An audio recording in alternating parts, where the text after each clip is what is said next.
Picture the Aegean Sea, 75 BC.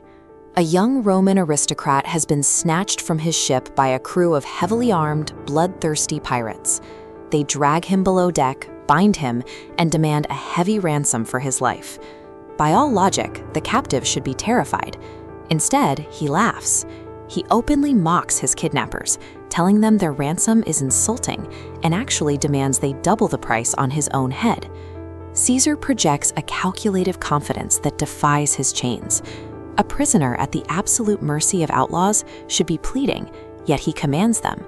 This level of self-assurance in the face of death suggests a man who believes he is physically untouchable. Because long before he commanded legions or conquered empires, this hostage was Gaius Julius Caesar.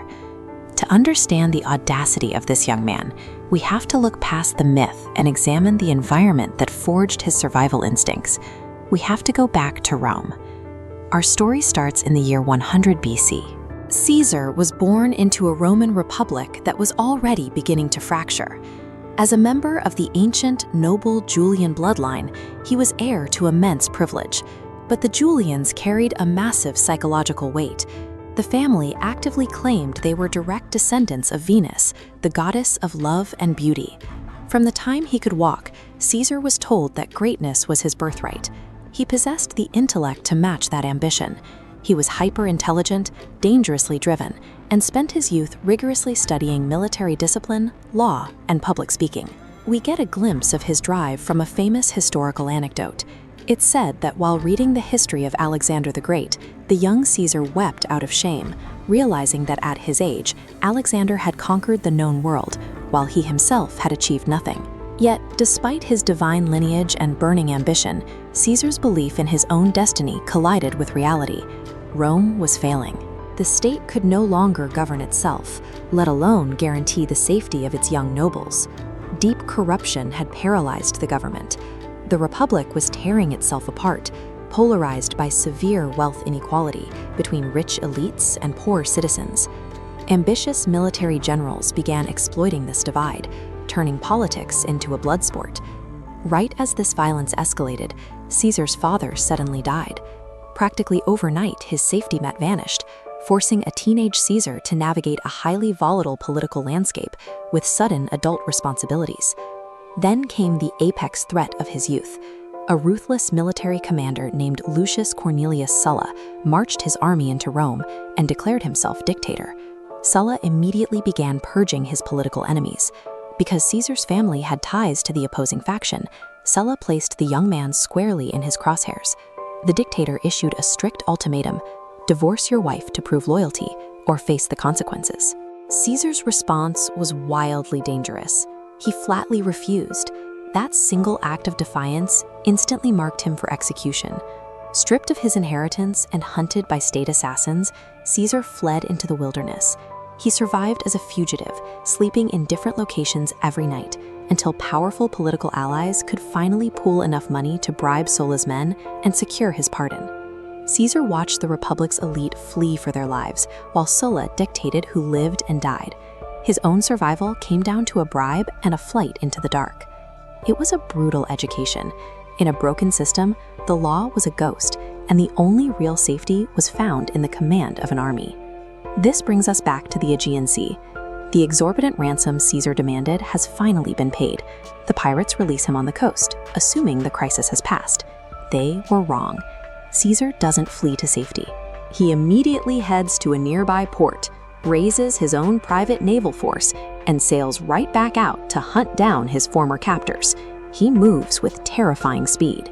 Without waiting for state authorization or military backup, he descends on the pirate stronghold, captures the entire crew, and reclaims his ransom. While he was a hostage, Caesar used to casually promise the pirates that he would one day return to crucify them. They thought it was a joke. He now fulfills that promise, executing every single man. This move prioritized strategic security over personal spite. Caesar was applying the same logic Sulla had used against him. An enemy left alive remains a threat.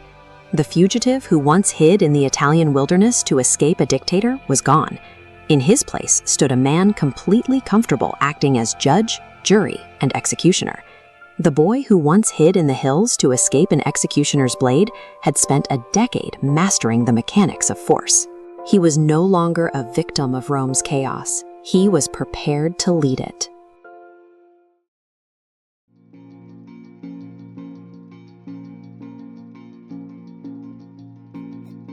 In the 1st century BCE, the leadership of Rome was fractured and directionless.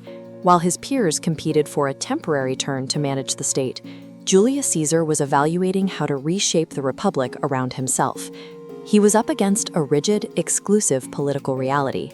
Rome was managed by a closed circle of wealthy aristocrats who passed titles back and forth, keeping the levers of power locked away from anyone outside their bloodlines. To bypass this wall, Caesar looked to the one force the aristocrats ignored: the common citizens. He began connecting with the masses by promising reforms that the establishment had long delayed. He recognized a simple dynamic. When a tiny circle of elites holds all the formal authority, the only way to break their grip is to weaponize the massive Roman population. To win that loyalty, he turned himself into the city's primary benefactor. He funded massive gladiator games, lavish public festivals, and direct political favors, operating on the dangerous philosophy that he should spend everything now to rule later. This chart shows how he funded that strategy. While a typical magistrate kept their finances in the black, Caesar intentionally drove into a bottomless deficit to buy public affection. That red indicator is a countdown. Creditors held the power to ruin him completely if he failed to climb the political ladder fast enough. He had traded his financial solvency for the loyalty of the streets. He was now in a life or death scenario where he had to acquire the highest offices in the land immediately or face total ruin. Caesar took that street-level devotion and used it as a bargaining chip. He approached the two most influential men in the Republic and offered them the one thing their money and titles couldn't buy: absolute sway over the voters. However, Caesar remained the junior partner. While the alliance bought him time and protection from his creditors, he still lacked a dedicated military force of his own. Political leverage alone was a temporary shield. To truly secure his long-term ambitions, he needed the one asset his partners already possessed: a personal army. He maneuvered to become the governor of Gaul, the vast frontier covering modern-day France. He traded the safety of the capital for a decade of constant warfare on the edges of the Republic. Out there, his brilliance was on full display. He utilized rapid speed marches and complex battlefield engineering, building massive bridges and fortifications in days to overwhelm local tribes. The campaigns were brutal and highly profitable. He subdued millions, seized massive amounts of territory, and captured enough wealth to finally erase his staggering personal debts. By fighting and bleeding alongside his troops, he achieved his most dangerous goal. He forged a military machine that was loyal to him personally, rather than to the Roman state. Gaul had functioned as a forge. Caesar had transformed foreign mud and blood into the one thing his enemies back in Rome couldn't take away: untouchable military leverage. But staying in Gaul for 10 years carried a risk. In Rome's fast-moving political culture, an absent leader usually becomes an irrelevant one. To prevent this, he authored the Commentaries on the Gallic War. These were serialized accounts of his campaigns, sent back to the city to be read by the public. These writings framed every brutal conquest as a heroic defense of Rome. He cast himself as the flawless protector of the Republic, ensuring the people remained invested in his success. By monopolizing the story of the war, Caesar ensured his popularity compounded back home, even while he was hundreds of miles away in the trenches. This model shows the result of his decade-long gamble. The initial inputs of charm and massive debt have been fully converted into wealth, fame, and the support of fanatical, battle-hardened legions. Inside the Senate, a mounting panic set in. The aristocrats realized Caesar had successfully bypassed every traditional check and balance the Republic had to offer. The establishment no longer saw him as a fellow citizen. Looking at his wealth and his army, they saw an existential threat, a man who looked less like a politician and more like a future king. The strategy of leverage was complete. Gaul was conquered, his power was absolute, and now only Rome stood in his path.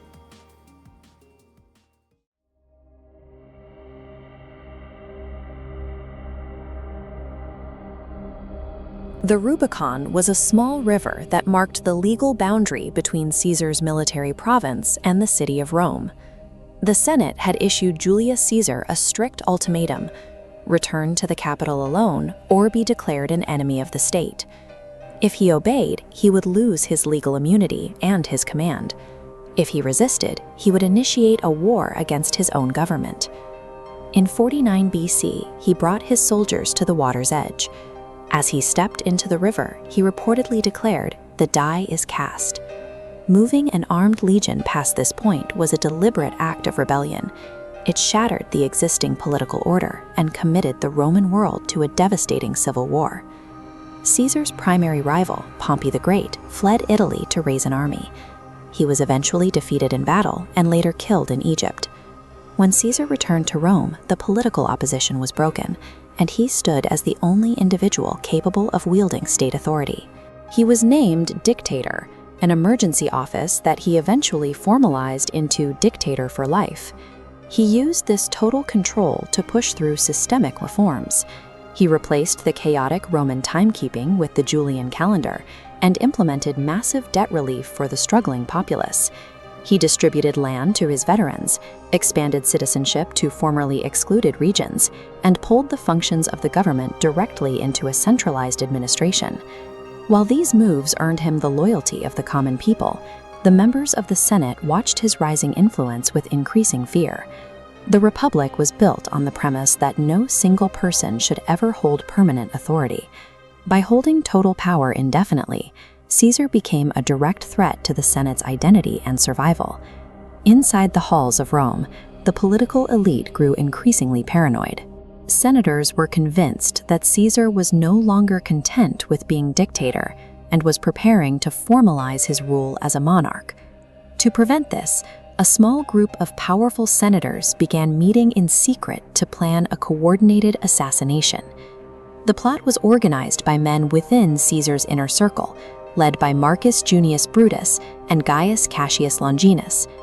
The conspirators operated on the belief that removing the man at the top would be enough to restore the old mechanisms of the Republic. On March 15, 44 BC, the Ides of March, Caesar entered the Senate chambers.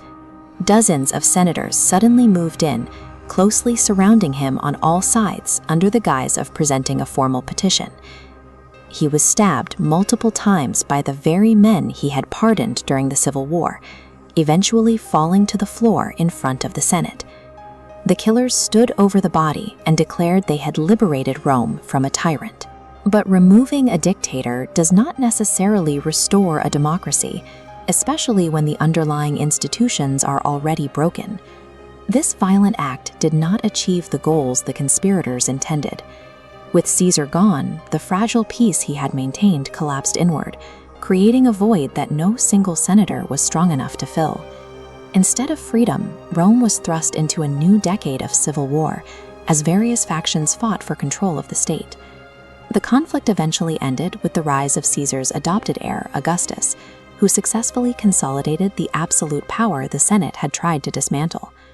The assassination accelerated the collapse of the Roman Republic, leading directly to the birth of the Roman Empire. While the man was gone, his name and his methods of governance became a permanent template for absolute authority. Over the following 2,000 years, his name was adopted as the official title for autocratic rulers across the globe. The German Empire used his name to create the title of Kaiser. In Russia, his name became the title of the Tsar. Historians continue to study him as a complex figure, alternating between a brilliant reformer and a ruthless tyrant who destroyed a centuries-old government. The conspirators successfully murdered Julius Caesar, but they inadvertently made the concept of Caesarism immortal.